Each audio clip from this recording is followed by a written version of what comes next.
नियोजित शिक्षकों के लिए एक बड़ा सवाल, क्योंकि बीपीएससी के जरिए अब उन्हें भी परीक्षा देनी होगी, लेकिन जो भी नियोजित शिक्षक है वो परीक्षा देने के मूड में नहीं है। उन्हें बिना किसी शर्त के राज्यकर्मी का दर्जा चाहिए। ऐसे में बीजेपी के एमएलसी जीवन कुमार हमारे साथ है बात करने के लिए। इनसे जानते हैं कि क्या इन शिक्षकों को भी आंदोलनरत रहना पड़ेगा या फिर उन्हें पढ़ाई करनी है। देखिए, हम आपसे एक बात बताना चाहते हैं कि पूरे भारत में आप बता दीजिए हमको कि कहीं कोई ऐसा आपने जगह देखा है, कहीं कोई ऐसा नौकरी देखा है कि एक बार नौकरी हम कर लिए और उसके बाद फिर से कह रहे हैं कि आप नौकरी के लिए एग्जाम दीजिए। तो पहले से नौकरी में है, वो पहले से राज के सारे काम कर रहे हैं। कोरोना में देखा आपने कि सारे शिक्षक लाइन लगा के, चाहे महिला हो चाहे पुरुष हो, लाइन लगा के वहाँ खड़े थे और कोरोना में अपनी जान की परवाह नहीं किए बिना सारे लोग कोरोना की जाँच कर रहे थे। कभी जब सरकार को किसी तरह का जाँच करना होता है, कोई सर्वे करना होता है, तो सारे शिक्षकों को आप रोड पर उतारते हैं। आपके पास दूसरे कर्मी नहीं मिलते हैं काम करने के लिए। तो जब कोई भी बड़ा काम सरकार को करना होता है तो सारे के सारे शिक्षकों को रोड पर उतारते हैं।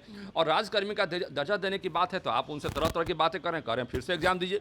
तो ये जो है नौटंकी करना सरकार के लिए अच्छी बात नहीं है और शिक्षकों को अपमानित करने का प्लान है। आप याद कीजिए 2006 के बाद जो है शिक्षकों की जब बहाली हुई थी तो क्या कहा गया था? ये कहा गया था कि 3 साल में हम नियमित कर देंगे और कई राज्यों ने नियमित किया भी। और आप नियमित क्यों नहीं कर रहे हैं? आप कोई आसमान से टपक के तो नहीं आए हैं, आपका राज बना है।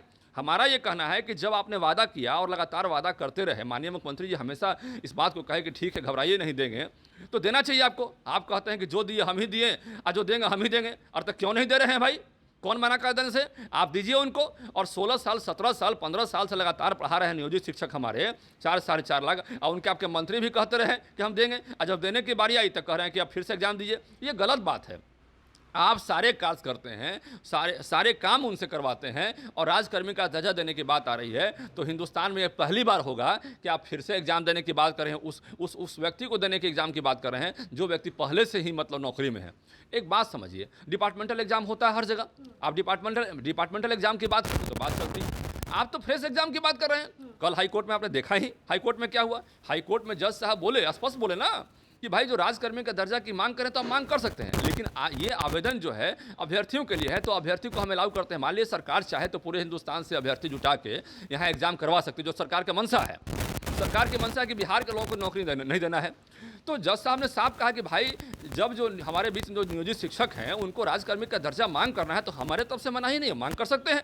तो उन्होंने भी एक ग्रीन सिग्नल दे दिया, तो कोर्ट ने भी एक तरह से ग्रीन सिग्नल दे दिया। जजमेंट और कुछ आया, लेकिन ड्यूरिंग जजमेंट आप देखें कि वो उस तरह का बयान जो उनका आया ये समझने वाली बात है। सरकार को एक इशारा कर दिया।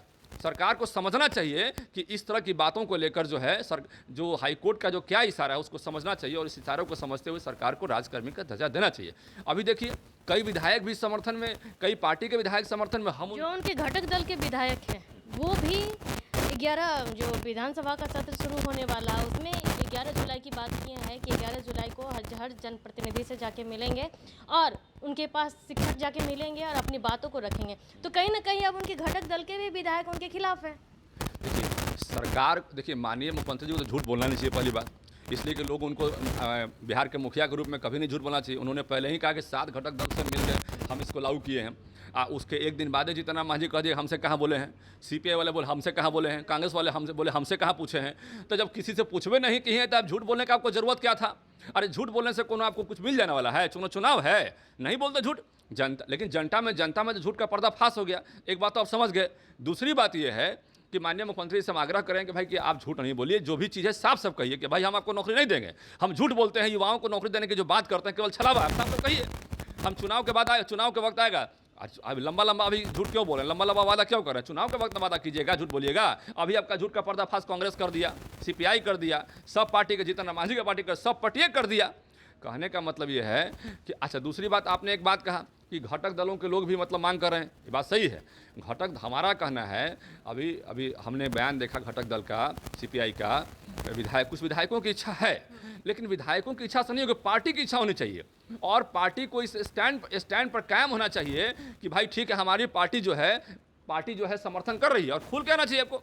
अरे हिम्मत तो करिए कम से कम, दुल्हों का चाची दुल्हनियों का चाची, ये कैसे हो? अच्छा लग रहा है? जो घटक दल सपोर्ट करना चाह रहे हैं उनको ये मन में ठान लेना चाहिए कि हम दुल्हों का चाची दुल्हनियों का चाची नहीं बनेंगे। उसको उन पार्टियों को सपोर्ट करना चाहिए शिक्षकों को, और 100% सपोर्ट करते हुए मीडिया में बयान देना चाहिए कि यदि सरकार हमारी नहीं मांगती है और शिक्षकों का राजकर्मी का दर्जा नहीं देती है शिक्षकों को, तो हम सरकार से अपना समर्थन वापस ले सकते हैं, क्योंकि ये वही शिक्षक हैं जिन्होंने सरकार बनाने में और उनको जिताने में काफ़ी मदद किया था। खुल के बोलना चाहिए उनको। ये नहीं अच्छा लगता है कि दुल्हों को चाची या दुल्हनियों को चाची। उनको हमारा आग्रह है खासकर कि उन लोगों को खुल के सरकार को बताना चाहिए, इंडिकेट करना चाहिए, अनाउंस करना चाहिए उनकी पार्टी को कि यदि आप शिक्षकों के समर्थन में नहीं उतरेंगे तो हम आपसे अपना समर्थन वापस ले सकते हैं। हिम्मत तो करिए। अरे क्या करेंगे, नीतीश कुमार बर्खास्त कर देंगे आपको? हिम्मत करिए, पार्टी में है, ठीक, अच्छी बात है, लेकिन थोड़ा हिम्मत कीजिए। शिक्षकों के लिए, खासकर नियोजित शिक्षकों के लिए, अतिथि शिक्षकों के लिए, पुस्तकालयाध्यक्षों के लिए हिम्मत कीजिए, अभ्यर्थियों के लिए। तो देखिए साफ तौर पर इन्होंने भी कह दिया है कि जिस तरह से घटक दल के विधायक लोग लगातार मांग कर रहे हैं शिक्षक अभ्यर्थियों को लेकर के भी या फिर नियोजित शिक्षकों के लिए भी, तो सिर्फ मांग करने से नहीं होगा। अगर आपकी बात को सरकार नहीं मानती है तो आप अपना समर्थन वापस कर लीजिए।